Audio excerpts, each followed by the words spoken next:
कभी सोचा है कि जब शरीर से प्राण निकल जाते हैं तो उस आत्मा का असल में होता क्या है? गरुड़ पुराण के हिसाब से मौत के बाद के जो 13 दिन होते हैं वो सबसे ज्यादा रहस्यमयी और महत्वपूर्ण होते हैं। चलिए आज इसी रहस्य से पर्दा उठाते हैं और जानते हैं कि मौत के पहले मिनट से लेकर 13वें दिन तक एक आत्मा किस सफर से गुजरती है।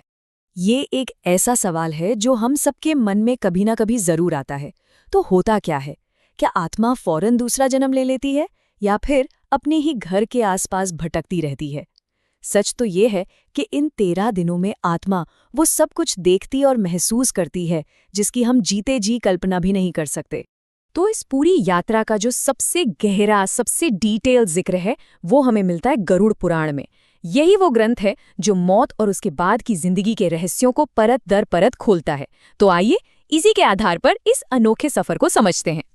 तो इस सफर का सबसे पहला पड़ाव, वो पहला पल जब आत्मा शरीर से अलग होती है। गरुड़ पुराण बताता है कि ये एक बहुत ही उलझन भरा, बहुत ही अजीब सा अनुभव होता है। जरा सोचिए, जैसे ही प्राण निकलते हैं आत्मा वहीं खड़ी होकर सब देख रही होती है। अपने परिवार वालों को रोते बिलखते देखती है। मोह इतना ज्यादा होता है कि वो बार बार अपने ही मुर्दा शरीर में वापस जाने की कोशिश करती है। उसे आवाज देती है, उसे भूख प्यास भी लगती है, लेकिन वो बेबस होती है, कुछ कर नहीं सकती।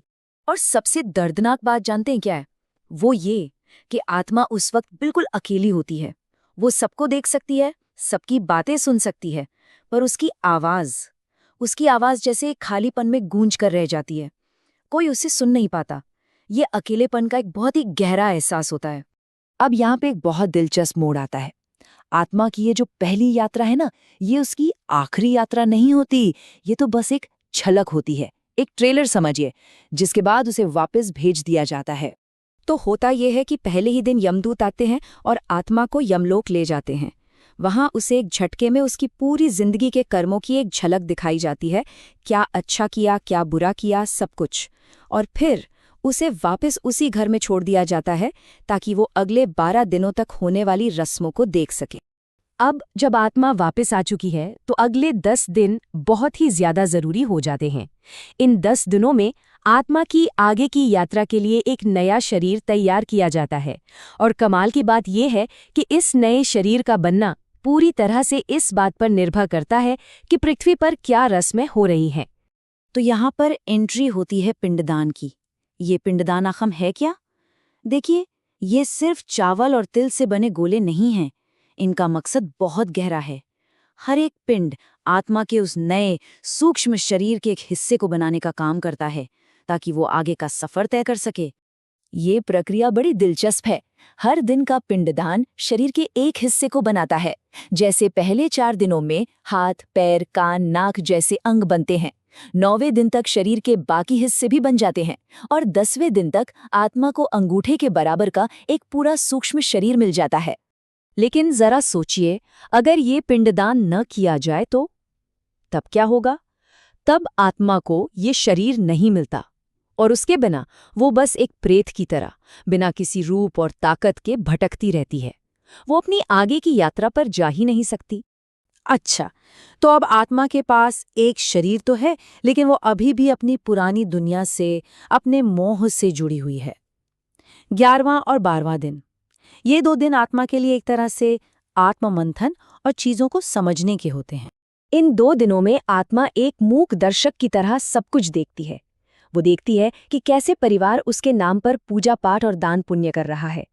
वो अपने किए हुए कर्मों को याद करती है। कुछ याद करके खुशी होती है तो कुछ पर पछतावा। और धीरे धीरे उसे ये एहसास होने लगता है कि अब इस दुनिया से उसका रिश्ता हमेशा के लिए खत्म हो रहा है। और फिर आता है वो दिन, 13वां दिन, अंतिम विदाई का दिन, जिसे हम 13वीं कहते हैं। ये सिर्फ एक रस्म नहीं है, ये एक अंत भी है और एक बिल्कुल नई शुरुआत भी। ये जो संख्या है ना, 13, इसका बहुत गहरा मतलब है। ये सांसारिक बंधनों से, मतलब दुनिया के सारे अटैचमेंट से, आत्मा की पूरी तरह से आज़ादी का प्रतीक है। इस दिन के बाद सब कुछ बदल जाता है। 13वीं पर जो भी दान पुण्य और भोजन कराया जाता है उसे पाथेय कहते हैं। पाथेय यानी पथ का भोजन, मतलब रास्ते का खाना। माना जाता है कि यही वो ऊर्जा है जो आत्मा को यमलोक तक के लंबे और मुश्किल सफर में ताकत देती है। तो आप फर्क देख रहे हैं। 12वें दिन तक आत्मा दुनिया के मोह में, रिश्तों में बंधी हुई है, लेकिन जैसे ही 13वें दिन के संस्कार पूरे होते हैं, वो इन सभी बंधनों से आज़ाद हो जाती है और यमलोक की अपनी 47 दिन की लंबी यात्रा के लिए निकल पड़ती है। तो आखिर में गरुड़ पुराण का सार यही है कि मृत्यु कोई फुल स्टॉप नहीं है, वो अंत नहीं है, ये तो बस एक कॉमा है, एक अध्याय का अंत और एक बिल्कुल नई अनजान यात्रा की शुरुआत। ये पूरी बात हमें एक बहुत गहरे सवाल पर लाकर छोड़ देती है कि अगर आखिर में हमारे साथ सिर्फ हमारे कर्म ही जाने वाले हैं, तो क्या हम अपनी उस लंबी यात्रा के लिए सही सामान पैक कर रहे हैं? ये सवाल हम सब के लिए है। सोचने वाली बात है।